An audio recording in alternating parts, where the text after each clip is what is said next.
కరీంనగర్లోని MLA Gangula Kamalakar camp కార్యాలయం వద్ద ఉద్రిక్తత నెలకొంది.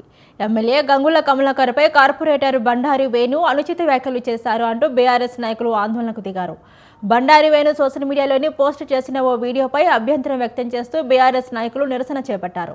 దీంతో పరిస్థితి ఉద్రిక్తంగా మారడంతో పోలీసులకు భారీగా మోహరించారు. పరిస్థితిని అదుపులోకి తీసుకొచ్చేందుకు పలువురు బీఆర్ఎస్ నాయకులను పోలీసులు అదుపులోకి తీసుకొని కరీంనగర్లోని పీటీసీకి తరలించారు. దీంతో ఎమ్మెల్యే క్యాంపు కార్యాలయం వద్ద కొంతసేపు ఉద్రిక్తత వాతావరణం నెలకొంది. మరి ఇదే అంశానికి సంబంధించి మరింత సమాచారాన్ని మా ప్రతినిధి సంతోష్ అందిస్తారు. సంతోష్.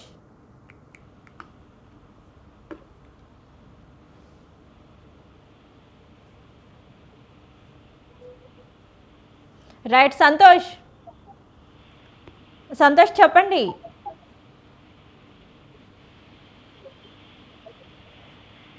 కరీంనగర్ కేంద్రంలో ఉద్రిక్త వాతావరణం నెలకొంది. మాజీ మంత్రి గంగుల కమలాకర్ కరీంనగర్ ఎమ్మెల్యే గంగుల కమలాకర్ అనుచిత వ్యాఖ్యలు చేశారంటే కూడా బీఆర్ఎస్ నాయకులు ఆందోళనకు వివిధ పరిస్థితులు కనిపిస్తుంది. 24వ డివిజన్ కార్పొరేటర్ బండారి వేణు మాజీ మంత్రి కరీంనగర్ ఎమ్మెల్యే గంగుల కమలాకర్ పై అనుచిత వ్యాఖ్యలు చేస్తూ సోషల్ మీడియాలో ఒక వీడియోను పోస్ట్ చేశారంటూ కూడా ఆరోపిస్తూ బీఆర్ఎస్ నాయకులు నిరసన చేపట్టారు. ఎమ్మెల్యే క్యాంపు కార్యాలయం వద్దకు భారీగా చేరుకున్న నాయకులు అయితే కార్యకర్తలు బండారు వేణుపై చర్యలు తీసుకోవాలంటూ కూడా డిమాండ్ చేశారు.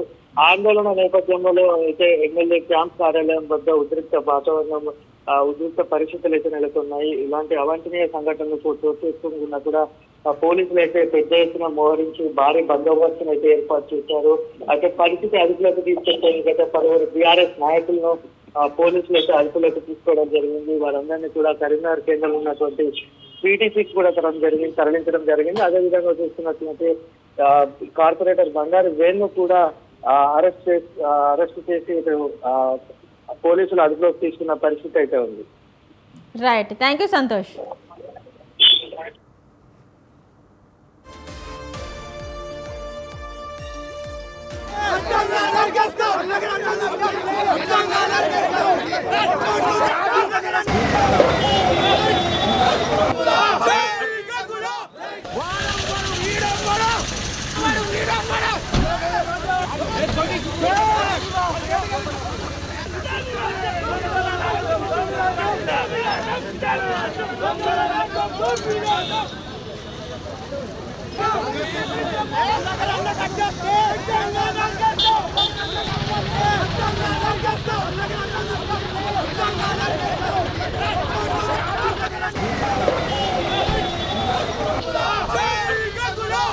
వాడు